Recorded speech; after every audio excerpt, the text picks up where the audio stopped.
ស្រង់ទឹកភ្នែកហេតុមិនដេចបានជាស្រីយំ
ចង់គៀង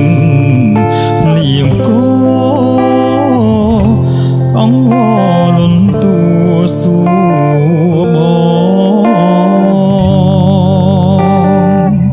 ថាមិនដេញក៏នាងកេងបែខ្នងព្រួយផងយំផ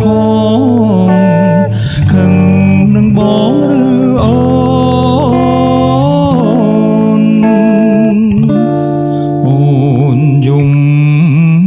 រឿងអ្វី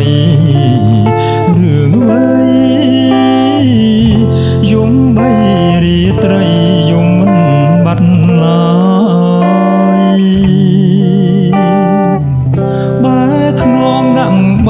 ងមិនព្រមឆ្លងឆ្លើយឬមានគូហើយមករៀបការនឹងបង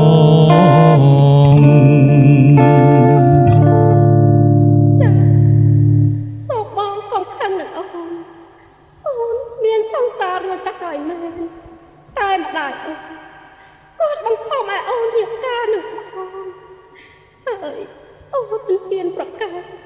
ការពិតព្រមចរិយអូនបានបូជាជូនបងតាអូនរួចទៅហើយមិន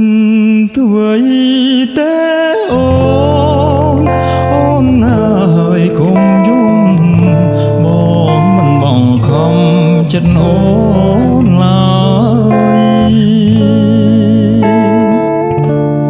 បងសួរលេះបងរូបអូនវិញហើយអូនហើយជួបសងសាអូនជុំបើបងជូនទឹកភ្នែកជូនស្រីបងគ្មាននិស័យជាប្តីអូនទេ